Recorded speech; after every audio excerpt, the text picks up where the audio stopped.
गीता पाठ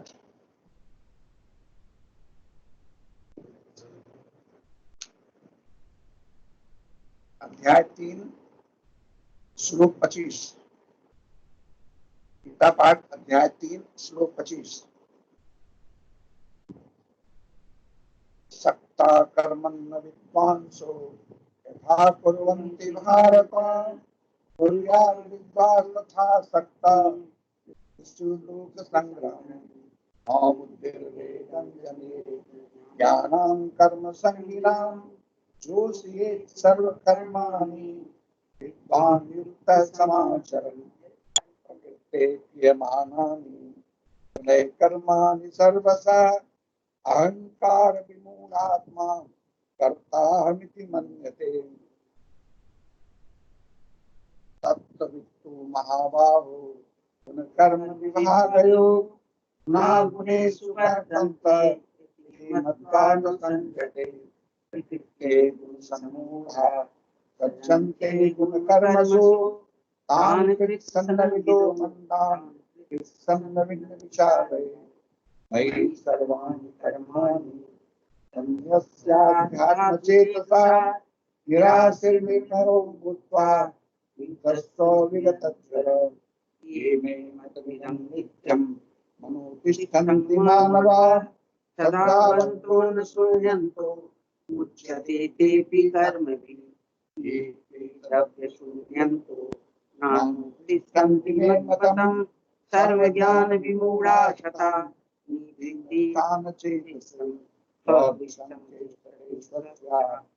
ज्ञानवान् से प्रकृतिं यान्ति भूतानि निग्रह की करिष्यति यस्मिन् रागदेशो विवस्थितो तयोर्यमस्मागच्छेतो हास्यं परिबन्धि स्वधर्मो विगुणः धर्मार्थनिष्ठितः स्वधर्मे जनः श्रेणां परमधर्मो भयावहः अखेन प्रयुक्तोऽयम् आपं चरति पूरुषः अनिच्छन्नविवादेय बलादीवन्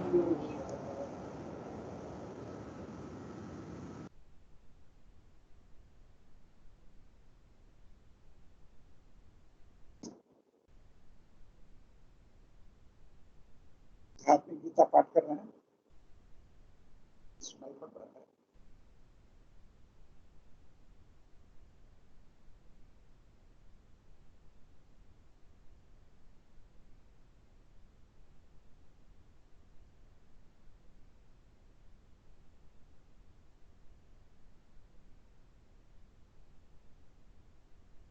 आध्यात्मिक गीता हम पाठ कर रहे हैं। पूर्व अध्याय का प्रथम श्लोक। इदं शरीरं कौन्तेय क्षेत्र मिथ्या विधीयते एतद् यो वेत्ति तं प्राहुः क्षेत्रज्ञ इति तद्वत्।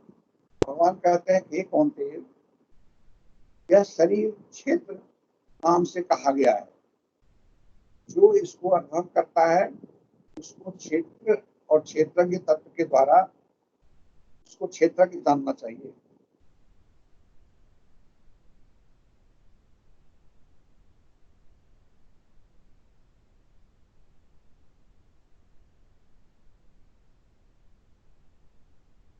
संसार की चिंता में जीव क्षत विक्षत हो रहा है। साधन के बिना यह घाव नहीं सूखता, अतएव ताप की निवृत्ति नहीं होती। इस शरीर के न रहने पर साधना भी नहीं होगी। साधना के बिना आवागमन की निवृत्ति नहीं होगी। कार्यायतन यह शरीर जैसे जीव को कर्म के द्वारा सुख दुख में आबद्ध करता है, उसी प्रकार बंधन से मुक्त करके अपवर्ग प्रदान कर कृतार्थ भी करता है। क्षेत्र में बीज बोने पर जैसे फल उत्पन्न होता है और क्षेत्रकर्ता उस फल का भोग करता है, उसी प्रकार इस क्षेत्र रूपी शरीर रूपी क्षेत्र में जीव को सुकर्म या कुकर्म करके अपने कर्म का फल भोगना पड़ता है। अच्छा कृषक होने पर जीव को कर्म बंधन से आबद्ध नहीं होना पड़ता। अच्छा कृषक कैसे बन सकोगे? कृषक वो भली भांति खेत जोतना पड़ता है, उत्तम बीज संग्रह करना पड़ता है, फसल की पैदावार को उत्पन्न होने वाले सारे विघ्न को दूर करना पड़ता है। कृषक यदि भली भांति खेत न जोते, उसमें मन न लगावे या अवहेलना करे तो अच्छा बीज होने पर भी अच्छा फल नहीं होगा। इसके अतिरिक्त दैव की कृपा भी आवश्यक है, क्योंकि समयानुसार वृष्टि न होने पर फसल अच्छी नहीं लगती। यदि सुवृष्टि हुई भी पर भली भांति पहरा न दिया गया तो फसल का बहुत भाग कीट पतंग पशु पक्षी खा जाते हैं। खेत जोतने के लिए 3 वस्तुओं की आवश्यकता होती है, खेत, फल और पशु।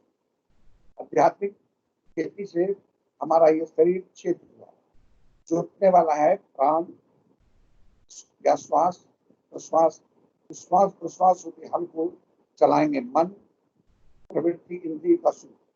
इस प्रकार प्राणायाम आदि प्राण क्रिया करके राजा जनक ने सीता नाम की यज्ञ देवता या साधन के फलस्वरूप साधन लक्ष्मी ब्रह्म विद्या अर्थात सीता को प्राप्त किया था। जो लोग तो साधन प्रणाली पाकर भी साधन में अवहेलना करते हैं या मन लगाकर साधना नहीं करते, तो साधना के मधुर फल शांति से वंचित हो जाते हैं। दैवानुकंपा की भी आवश्यकता है, अर्थात जिनको पूर्व जन्म से ये साधन साधित है, वे वर्तमान जन्म में परिश्रम करने पर उपयुक्त फल पा जाते हैं। तब भी साधक को सतर्क रहना पड़ता है, वैराग्यवान होना पड़ता है, नहीं तो बहुत सी तपस्या के फल को इंद्रिय वृत्ति की चोर अपहरण कर लेते हैं। साधक की तीव्र साधना और उसके फल को देखकर बहुत लोग उनका सम्मान करते हैं, उनकी ख्याति देश विदेश में प्रचारित हो जाती है। अतः यदि साधक कोई प्रतिष्ठाओं के प्रति लोभ होता है तो खेत में अच्छे फल लगने पर भी उस फल को अभिमान रूपी पशु पक्षी कीट पतंग नष्ट कर देते हैं। वह अपने देवता को भोग लगता है, देवता को भोग नहीं लगता। यह क्रिया करता है कौन? क्षेत्रज्ञ या क्रियावान साधक। बद्ध जीव भी क्षेत्रज्ञ है, क्योंकि जीव जानता है कि यह देह रूप क्षेत्र उसी का है, इसीलिए देह को सजाता संवारता है तथा देह को स्वस्थ और पुष्ट रखने की इच्छा होती है। तब देह का सौष्ठव बढ़ाने की ओर लक्ष्य रखकर जो अपने को देह पास छुड़ाने का प्रयत्न करता है, वह सर्वतापर देहाती विधेय अवस्था प्राप्त होता है। यह देहाती भाव देही का बीज भाव है। इस भाव में प्रतिष्ठित होने पर जीव का जीवत्व छूट जाता है। जो इन दोनों भावों से अवगत है वही क्षेत्र। रामाय रामचंद्राय रामभद्राय वेदसे रघुनाथाय नाथाय सीताय पतये नमः। राम कल्पवृक्षाणां विराम शकलापदाम् अविरामश्चमोखानां रामये रमतां भजे। शक्रे राम कथारसं समाहित परायणं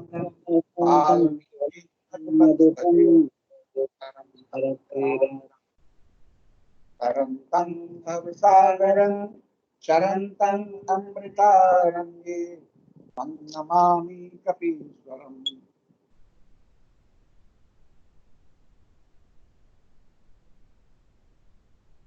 कहनाथ सुंदर दो बालक तिलक किरत नृपकुल पालक ब्रह्म जो नियम नेति कई गावा उभय वेश धरि की सोहावा। जनक जी कहते हैं कि हे नाथ, विश्वामित्र को, हे नाथ, कहिए ये दोनों सुंदर बालक मुनि कुल के आभूषण है या किसी राजवंश के पालक, अथवा जिनका वेदों ने नीति कहकर दान किया है, कहीं वह ब्रह्म तो युगल रूप धर कर नहीं आए हैं। सहज विराग रूप मनोरा थकित हो कजिमि चंद चकोरा ताते प्रभु पूछब सति भाव कहु नाथ जन करहु दुराऊ। मेरा मन तो स्वभाव से ही वैराग्यमान है, इन्हें देखकर किसका मुग्ध हो रहा है, इसे चंद्रमा को देखकर प्रभु, इसलिए मैं आपसे सत्य भाव से पूछता हूँ, ये नाथ बताइए, छिपाव नहीं कीजिएगा।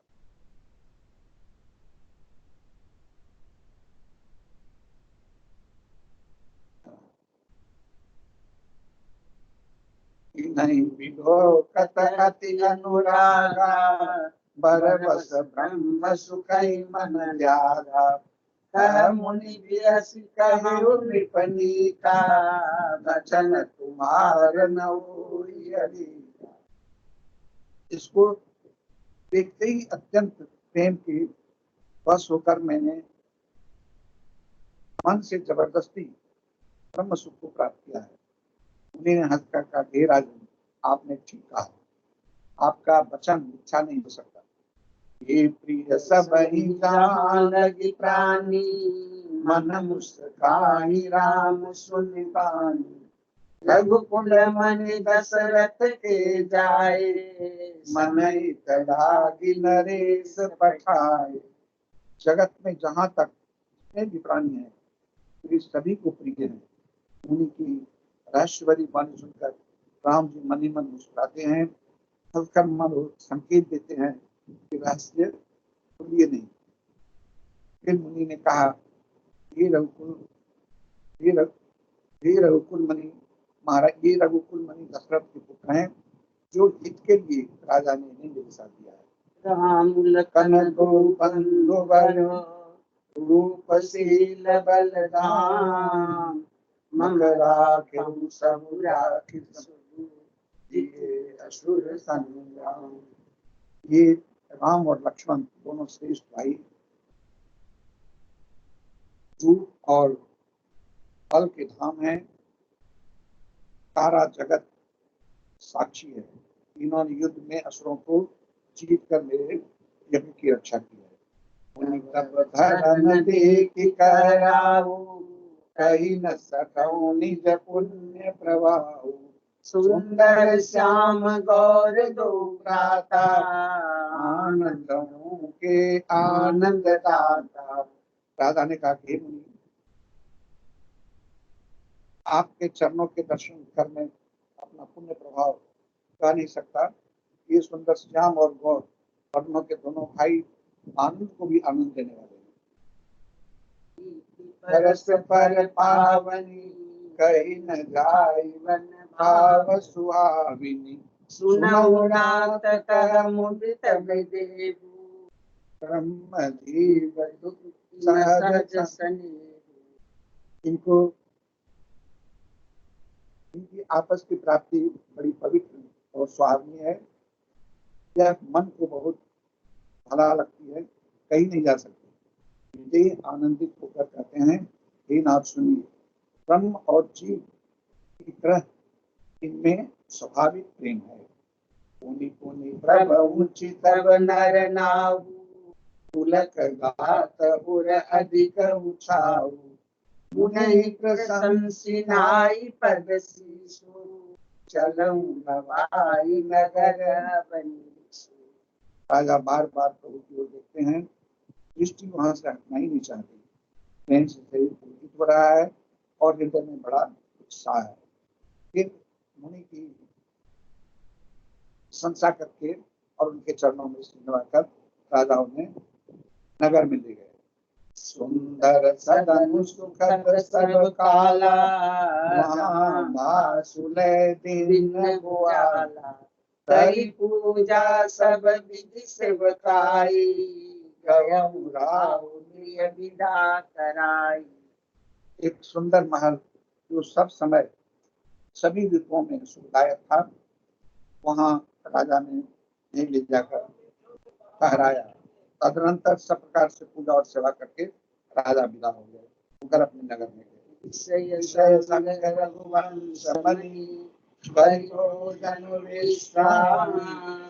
बैठे प्रभु भ्राता सहित,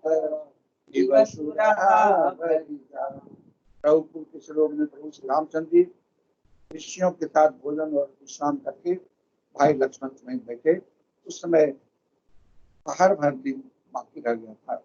यावर रामचंद्र की जय, पवन सुत हनुमान की जय, मापति महादेव की जय।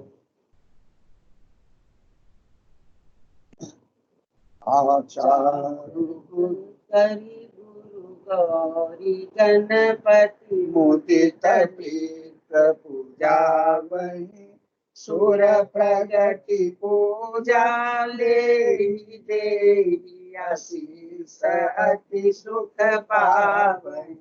मधुपर्क मंगल दर्व जो जेहि समय मन मौच भरि कनक को पर कलश सो सब परिचार कले। प्रीति प्रीति समेत रवि कही देत सबु सादर कियो। यही भांति देव पूजाई सीतहि सुभंग सिंहासन दियो। सिय राम राम अवलोकन परस पर प्रेम काहुना। लखि पर मन बुद्धि बरबानी अगोचर प्रगट कवि कैसे करे। नित्य कृत का 155 पेज निकाल लीजिए। नित्य कृत का 55 पेज निकाल लीजिए और उसमें पढ़िए। पीताम्बरं श्वेतविलेपयुक्तं मुक्ताफलभूषितदिव्यमूर्तिं, वामाङ्गपीठं स्थितदिव्यशक्तिं, मन्दस्मितं पूर्णकृपानिधानम्, आनन्दमानन्दकरं प्रसन्नं, सच्चित्तसुखाभीष्टवरप्रदानं, योगीन्द्रनाथं भवरोगवैद्यं, श्रीमत्परं ब्रह्म गुरुं नमामि। कृष्ण गोविंद हरे मुरारे, हे राम नारायण वासुदेव। श्री गुरु चैतन्य हे आत्मदेव, हे मात दुर्गे हर विश्वनाथ। श्री कृष्ण गोविंद हरे मुरारे, हे राम नारायण वासुदेव। श्री गुरु चैतन्य हे आत्मदेव, हे मात दुर्गे हर विश्वनाथ। श्री कृष्ण गोविंद हरे मुरारे, हे राम नारायण वासुदेव। श्री गुरु चैतन्य हे आत्मदेव, हे मात दुर्गे हर विश्वनाथ। श्री कृष्ण गोविंद हरे मुरारे, हे राम नारायण वासुदेव। श्री गुरु चैतन्य हे आत्मदेव, हे मात दुर्गे हर विश्वनाथ। श्री कृष्ण गोविंद हरे मुरारे, हे राम नारायण वासुदेव।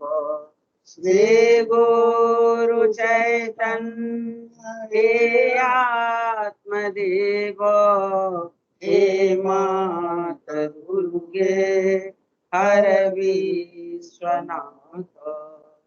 पुण्यश्लोको नरो राजा पुण्यश्लोको युधिष्ठिर पुण्यश्लोका च वैदेही पुण्यश्लोको जनार्दन लवाकुशं संतासं हास्यपेयं महाकृतिं ध्वान्तारिं सर्वपापानं प्रणतोऽस्मि दिवाकरम्। एकदन्तं महाकायं लम्बोदरगजाननं विघ्ननाशकरं देवं हेरम्बं प्रणमाम्यहम्।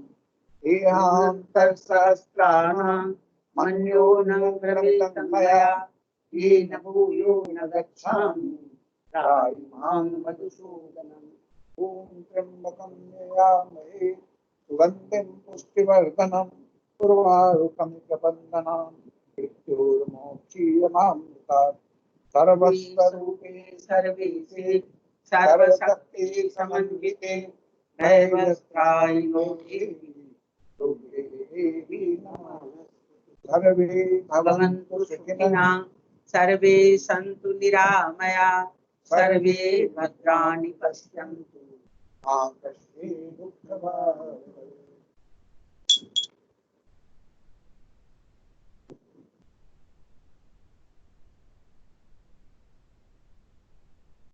आज का देश बहुत खराब दौर से हम कर रहे हैं। आज कोरोना के संकट से अभी तक करीब 6 लाख मौत हो चुकी है।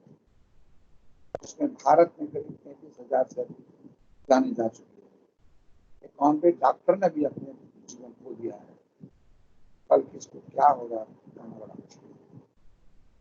इस प्राकृतिक विपदा को कोई रोक तो नहीं सकता, लेकिन इस बीच हमको क्या करना चाहिए, आइए इस पर विचार करें।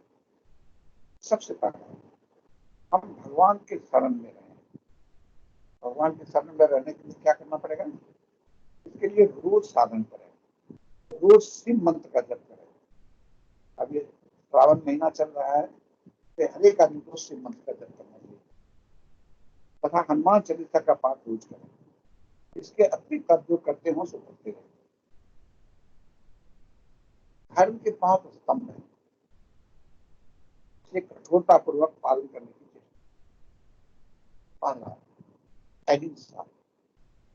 सतर्क रहे कि हमसे किसी को कोई तकलीफ नहीं है। खाली मारना पीटना हिंसा नहीं है। हम कोई कटु बात बोलते हैं, किसी के मन को चोट लगता है, ये भी हिंसा है। तो सतर्क रहें कि हमसे किसी को तकलीफ नहीं है। चोरी, जो गिरा नहीं है उसकी तरफ देखना भी नहीं है, कहना तो बहुत दूर की बात है। इतना ही चाहिए जितना मेरा बनता है। ये इस जगह बहुत आदमी स्खलित हो जाते हैं, जा रहे हैं रास्ते में धन मराता है, आदमी मुझको लोग नहीं है, लेकिन धर्म का तय नहीं है। तो आपका नहीं है तो आपको नहीं देना है। हम लोग सतर्क रहें। जब धर्म के रास्ते पर हमने चलने का निश्चय किया है तो बहुत कुछ छोड़ना पकड़ना पड़ेगा और बहुत कुछ पकड़ना पड़ेगा। जो मेरा नहीं है उसके तरफ देखना भी नहीं है, देना तो दूर की बात है। सत्य के बारे में तो कहना, सत्य के बारे में तो कहना ही क्या है। धर्म में पूजा सत्य समानंद गोस्वामी जी ने कहा है। तो एक दिन में हम हरिश्चंद्र तो नहीं बन सकते, लेकिन प्रयास तो कर ही सकते हैं। अगर हम दिन भर में 100 झूठ बोलते हैं, अगर हम सतर्क होंगे तो 50 नंबर तुरंत कम हो जाएगा। क्योंकि 50 हम बेकार बोलते हैं, उसकी कोई जरूरत नहीं, उससे कोई लाभ भी हमको नहीं होता है। हम सतर्क रहें कि हमारी वाणी झूठी नहीं है। इसके लिए 2-3 चीजें आवश्यक हैं कि हम बहुत कमिट नहीं करेंगे, ये कर देंगे वो कर देंगे, क्योंकि अगर हम नहीं कर सके तो हमारी वाणी झूठी हो जाएगी। ये दे देंगे वो दे देंगे, नहीं, जो देना वो दे दीजिए, लेकिन बहुत बोलिए मत। सतर्क रहें, हमारा कोई बात झूठा नहीं है। इससे आप देखेंगे आपका पावर बढ़ गया, लोगों में आपका सम्मान बढ़ गया, आपकी इंटीग्रिटी बढ़ गई और आप खुद महसूस करेंगे कि आप कितने बड़े आदमी हो गए। सत्य, भगवान सत्य भगवान का स्वरूप है, इसलिए भगवान को सत्यनारायण कहते हैं। चर्च अपनी पत्नी को छोड़कर सारी स्त्रियां को मां समान समझें, सभी स्त्रियां अपने पति को छोड़कर बाकी सभी पुरुष को पिता भाई को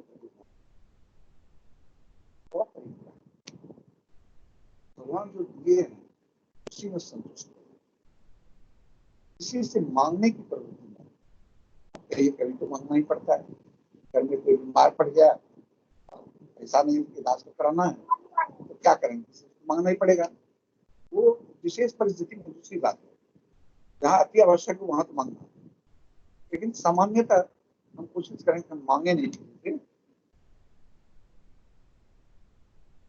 जो भगवान ने दिए हैं उसी में संतुष्ट है। खाने के लिए बड़ी गाड़ी, बड़ा घर, बड़ा अच्छी कपड़ा, इसके लिए हम नहीं मांगते। जो था लाभ संतोष, और संतोषी को आपको लगता होगा कि संतोषी को दुख होता है, नहीं नहीं, संतोषी को सबसे बड़ा सुख है। अगर कोई बड़ी गाड़ी में जा रहा है और कोई साइकिल से जा रहा है और ये संतोषी है तो साइकिल का ज्यादा खुश है, कैसे? योग वाशिष्ठ में लिखा है, चांदनी रात को इंद्र का जो बगीचा है नंदन वन उसको कहते हैं, नंदन वन हो, चांदनी रात हो, पूर्वशी खड़ी हो, बगल में कामधेनु गाय हो, सारा सुख अगर एक साथ मिले, इससे जितना सुख होगा उससे 1000 गुना ज्यादा उस व्यक्ति को सुख है, जिसको संतोष है, जिसको इच्छा ही नहीं। संतोषी बहुत आनंद में जीता है, बन के तो देखिए। और परिग्रह, भगवान जो दिए हैं उसी में संतुष्ट है, किसी से मांगने की प्रवृत्ति न हो। यदि मांगना हो तो भगवान से मांगे, तो कभी निराश नहीं करना। दूसरा से मांगने हम छोटा बन जाते हैं, भगवान से मांगते हैं तो हमारा विश्वास बढ़ जाता है। हम लोग गृहस्थ हैं, भोजन बनाने के बाद पहले पशु पक्षी के लिए निकालें, जैसे गाय, कौवा, कुत्ता आदि। फिर अतिथि रुपये आए हो, अतिथि का डेफिनेशन बहुत है, लेकिन हमारा जो कहना है कि जो आपके परिवार के सदस्य नहीं है तो उसको पहले खिलाइए, पशु पक्षी के निकालिए, उससे बाद जो अन्न बचेगा उसमें अमृत होता है, वो आप। गीता में तो यहाँ तक लिखा है, जो सिर्फ अपने खाने के लिए पकाता है वो तो पाप ही खाता है।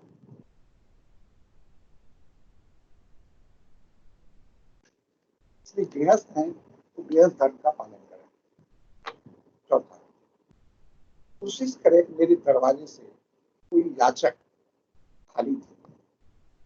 अब कहिए कोई 10,000 का मंग रहा है, पास नहीं था, क्या करें, तो खाली जाएगा नहीं, उसको जो भी हो दे, कम से कम उसको पूरी से संतुष्ट करके दीजिए। निराश होकर मेरे दरवाजे से कोई नहीं जाए, मेरे दरवाजे से कोई याचक खाली नहीं जाए या अपमानित होकर नहीं जाए, हटो भागो। एक आदर्श गृहस्थ के घर में सम्मान, दान, प्रेम, अपनापन और भगवान का नाम रोज पढ़ते होता है, पढ़ते होता है। हम भी वैसा ही करें, सबको सम्मान दें, दान करें, रोज दान करें, नहीं हो तो महीना में करें, 10 रुपया करें, 5 रुपया करें, 1 रुपया करें, लेकिन करें तो सबको प्रेम दें, अपनापन दें और भगवान का नाम। ये सब गृहस्थ घर में रोज बचना चाहिए। कोई समय जहाँ जो दाता है, जिसका दिया जाता है, उसके घर से याचक पूर्ण होके जाता है, उसका घर में सब पूर्ण। और जिसके घर से याचक निराश होकर खाली जाता है, उसका घर खाली होता है। देने में संकोच मत कीजिए, दीजिएगा उससे कई गुना आपका बढ़ जाएगा। इसको हम लोग अच्छा करके देखते हैं। कोई समय सदा सब भी एक ऐसा नहीं रहता, ये समय भी चला जाएगा। तब तक गुरु को पकड़कर ऊपर कहे गए धर्म का पालन करें और बाकी सब भगवान पर छोड़ दें। क्या होगा ये भगवान पर छोड़ दें, क्योंकि वो हमारी रक्षा करने के लिए करते हैं। हमारी रक्षा करने के लिए भगवान जो है आप लोग सुखी हों, स्वस्थ रहें और गुरु के बताए रास्ते पर चलते रहें। यही हम भगवान से प्रार्थना करते हैं। भगवान आपका कम करते हैं।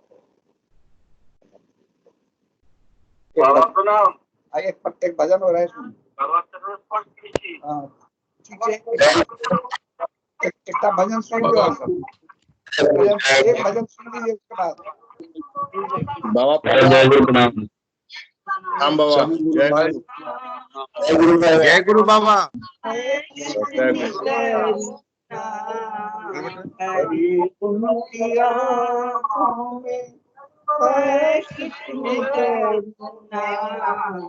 जाकर सुदामा भिखारी से पूछो, जाकर सुदामा भिखारी से पूछो, भरी उनकी आँखों में है कितनी करुणा, भरी उनकी आँखों में है कितनी करुणा, जाकर सुदामा भिखारी से पूछो, जाकर सुदामा भिखारी से पूछो।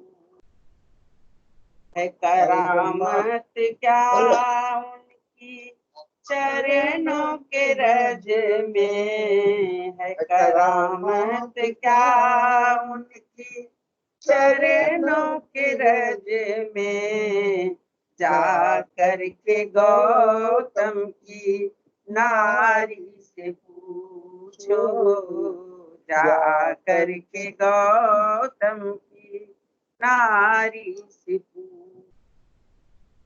कृपा कितनी करते हैं शरणागतों पे, कृपा कितनी करते हैं शरणागतों पे, बता सकते हैं यदि मिलेंगे विभीषण, बता सकते हैं यदि मिलेंगे विभीषण, पतितों को पावन वो कैसे बनाते, पतितों को पावन वो कैसे बनाते, जटायु सरिस मनसा हारी से पूछो, जटायु सरिस मनसा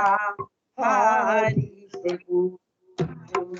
करामत क्या है उनकी चरणों के रज में, करामत है क्या चरणों के रज में, जा करके गौतम की नारी से पूछो, जा करके गौतम की नारी से पूछो। प्रभु कैसे सुनते हैं दुखियों की आहें, प्रभु कैसे सुनते हैं दुखियों के आहें, तुम्हें ज्ञात हो राजा बलि की कहानी, तुम्हें ज्ञात हो राजा बलि की कहानी, निराधार क्या कौन आधार है जग में, निराधार का कौन आधार है जग में, यह प्रश्न द्रुपद दुलारी से पूछो, यह प्रश्न द्रुपद दुलारी से पूछो। क्षमाशीलता उनमें कितनी भरी है, क्षमाशीलता उनमें कितनी भरी है, बताओगे बताएंगे ऋषि जी वे सब जानते हैं। बताएंगे प्रभु जी वो सब जानते हैं।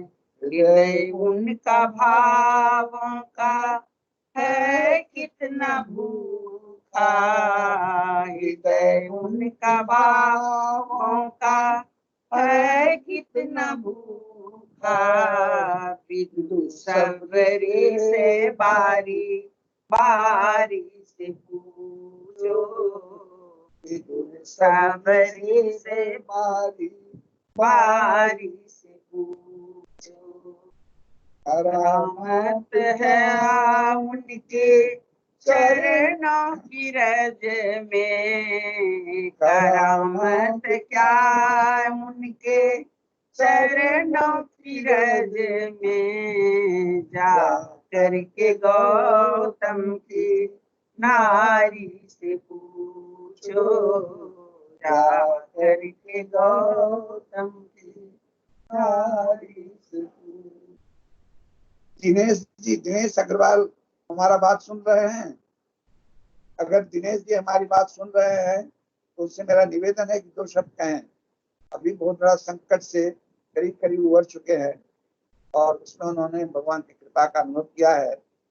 दिनेश जी मेरी बात सुन रहे हैं?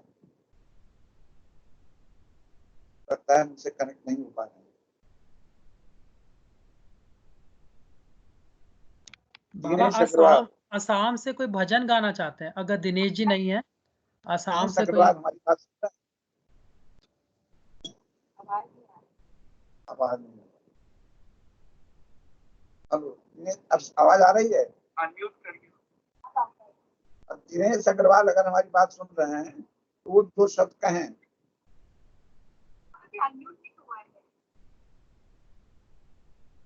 दिनेश जी कुछ कहना चाहते हैं? हेलो दिनेश जी कुछ कहेंगे? लगता है कनेक्ट नहीं हो पा रहा है। ठीक है, आज के कार्यक्रम को समाप्त करते हैं। और बाबा असम से कोई भजन गाना चाहता है? बहुत खराब समय आया है, भगवान आप सबों का मंगल करे। बाबा असम से भजन गाना चाहते हैं कोई? जय गुरु जय गुरु। बाबा जय गुरु बाबा प्रणाम। बाबा असम से भजन गाना चाहते हैं कोई? जय गुरु बाबा। जय गुरु दादू। जय गुरु बाबा। जय गुरु बाबा। जय गुरु बाबा। जय गुरु बाबा। जय गुरु बाबा।